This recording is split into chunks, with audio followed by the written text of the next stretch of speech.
തിരുവനന്തപുരം സിറ്റിയിലെ electric bus വിവാദത്തിൽ മേയറെ തള്ളി മന്ത്രി കെ.ബി. ഗണേഷ് കുമാർ. സിറ്റി ബസ്സുകളിലൊന്നും തിരുവനന്തപുരത്തിന് പുറത്ത് ഓടുന്നില്ല. ബസ്സുകൾ വേണമെന്ന് മേയർ എഴുതി തന്നാൽ 113 ബസ്സുകളും കോർപ്പറേഷൻ നൽകുമെന്നും ഗണേഷ് കുമാർ പറഞ്ഞു. എപ്പോഴാണോ കോർപ്പറേഷന് ഈ ഭാരം ഞങ്ങൾ എടുക്കാം എന്ന് പറഞ്ഞൊരു കത്ത് CMDക്ക് കൊടുത്താൽ മതി, 24 അവേഴ്സിനുള്ളിൽ അവർ പറയുന്ന സ്ഥലത്ത് ഈ വണ്ടി ഇട്ട് കൊടുക്കും. പകരം 113 വണ്ടിക്ക് പകരം 150 വണ്ടി, അതിലധികം വണ്ടി ഞാൻ സർക്കാരിൻ്റെ ഭാഗത്ത് ഞങ്ങൾ ഈ കേരളത്തിലെ തിരുവനന്തപുരത്തെ ജനങ്ങൾക്കും യാത്രക്കാർക്കും ഉറപ്പ് നൽകും. പറഞ്ഞാൽ 24 മണിക്കൂർ പറഞ്ഞാൽ 24 മണിക്കൂറിൽ ഈ 150 വണ്ടി സിറ്റിയിലുണ്ടായിരിക്കും, ഓടിയിരിക്കും. അത് സിറ്റിക്ക് പുറത്തുനിന്ന് ഓടിക്കും, നെടുമങ്ങാടുന്ന് ഓടിക്കും. നെടുമങ്ങാടുന്നുള്ളൊരു തിരുവനന്തപുരത്ത് വരണ്ടേ, നെയ്യാറ്റിൻകരയുള്ളൊരു തിരുവനന്തപുരത്ത് വരണ്ടേ, ബാലരാമപുരത്തുള്ളൊരു തിരുവനന്തപുരത്ത് വരണ്ടേ. അപ്പോൾ അങ്ങനെ ഒരു പ്രദേശത്ത് മാത്രം ഓടിക്കുക. എഗ്രിമെൻറ്റിലും പറഞ്ഞിട്ടുണ്ട്, പീക്ക് അവേഴ്സിൽ സിറ്റിക്കകത്ത് മാക്സിമം ഓടിയതിനു ശേഷം സബർബനിലുള്ള യാത്രക്കാരെ കൂടി സിറ്റിയിലേക്ക് കൊണ്ടുവരണം എന്ന് എഗ്രിമെൻറ്റ് പറഞ്ഞിട്ടുണ്ട്.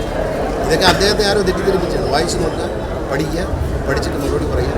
ഞാൻ പറഞ്ഞില്ല, എന്നിട്ടും നിർത്തിയില്ലെങ്കിൽ വളരെ സന്തോഷത്തോടുകൂടി വണ്ടി തിരിച്ചു കൊടുക്കാൻ KSRTC തയ്യാറാണ്.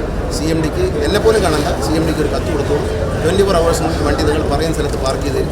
ഡ്രൈവർ ഞങ്ങളതാണ്, കണ്ടക്ടർ ഞങ്ങളാണ്, ടിക്കറ്റ് മെഷീൻ ഞങ്ങളതാണ്, വർക്ക്ഷോപ്പ് ഞങ്ങളതാണ്. വാർത്തയുടെ കൂടുതൽ വിവരങ്ങളുമായി സുലേഖ ശശികുമാർ ചേരുകയാണ്. സുലേഖ, VV രാജേഷ് തിരുവനന്തപുരം മേയർ ആയതിനു ശേഷം ആദ്യം പറഞ്ഞ പ്രഖ്യാപനങ്ങളിൽ ഒന്നാണ് ഈ തിരുവനന്തപുരത്തിന് പുറത്തേക്ക് KSRTCയുടെ ബസ്സുകൾ, അർബൻ ഇലക്ട്രിക് ബസ്സുകൾ ഓടാൻ പാടില്ല.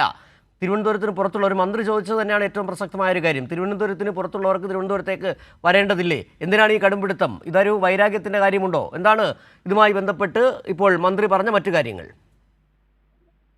എന്തായാലും തിരുവനന്തപുരം മേയറായിട്ടുള്ള VV രാജേഷ് പറഞ്ഞത് ഇത്തരത്തിൽ സിറ്റിയിൽ ഓടേണ്ട ബസ്സുകൾ അത് ഇതിനപ്പുറത്ത് സിറ്റി പരിമിതി കടന്നു പോകുന്നുണ്ട് എന്നുള്ള കാര്യമാണ് VV രാജേഷ് പറഞ്ഞത്. പക്ഷേ അതിനെ പൂർണ്ണമായും തള്ളിക്കൊണ്ടാണ് ഇന്ന് മന്ത്രി കെ.ബി. ഗണേഷ് കുമാറിന്റെ പ്രതികരണം വന്നിട്ടുള്ളത് എന്നുള്ളത് തന്നെയാണ്. 113 ബസ്സുകളാണ് സ്മാർട്ട് സിറ്റി പദ്ധതിയിലുള്ളത്.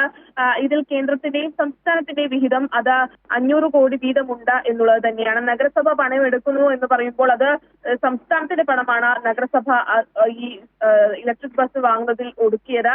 എന്തായാലും ഈ ബസ്സുകൾ അത് കോർപ്പറേഷൻ വിട്ടു നൽകണമെന്ന് ആവശ്യപ്പെട്ടാൽ അത് വിട്ടു നൽകും. അതിനു പകരം 150 ബസ്സുകൾ ഈ തിരുവനന്തപുരം നഗരത്തിൽ തന്നെ ഇറക്കുമെന്നുള്ള കാര്യമാണ് മന്ത്രി ഗണേഷ് കുമാർ ഇന്ന് പറഞ്ഞിട്ടുള്ളത് എന്നുള്ളത് തന്നെയാണ്. എന്തായാലും ഇത്തരത്തിൽ മേയറെ ആരോ തെറ്റിദ്ധരിപ്പിച്ചതാണ്. ഈ ബസ്സുകൾ, ഇലക്ട്രിക് ബസ്സുകൾ മറ്റ് ജില്ലകളിലേക്ക് പോകുന്നതിൽ പരിമിതികളുണ്ട്, ബാറ്ററി അടക്കമുള്ള പരിമിതികളുണ്ട്, അതിന്റെ ടയറിൽ ാനുള്ള കപ്പാസിറ്റി ഇല്ല എന്നുള്ള കാര്യങ്ങൾ തന്നെയാണ് ഇന്ന് മന്ത്രി ഗണേഷ് എന്നുള്ളത് തന്നെയാണ്. എന്തായാലും 113 ബസ്സുകൾ അത് കോർപ്പറേഷൻ ഏറ്റെടുത്താൽ, അത് ആവശ്യപ്പെട്ടാൽ അത് 24 മണിക്കൂറിനകം തിരികെ നൽകും. പകരമായി 150 KSRTC ബസ്സുകൾ അത് ഇറക്കുമെന്നുള്ള കാര്യം തന്നെയാണ്, തിരുവനന്തപുരത്ത് ഇറക്കുമെന്നുള്ള കാര്യം തന്നെയാണ് മന്ത്രി ഗണേഷ് കുമാർ പറഞ്ഞു വെച്ചിട്ടുള്ളത് എന്നുള്ളത് തന്നെയാണ്. ശരി, സുലേഖ ശശികുമാറാണ് തിരുവനന്തപുരത്ത് നിന്നുള്ള വിവരങ്ങൾ നൽകിയത്.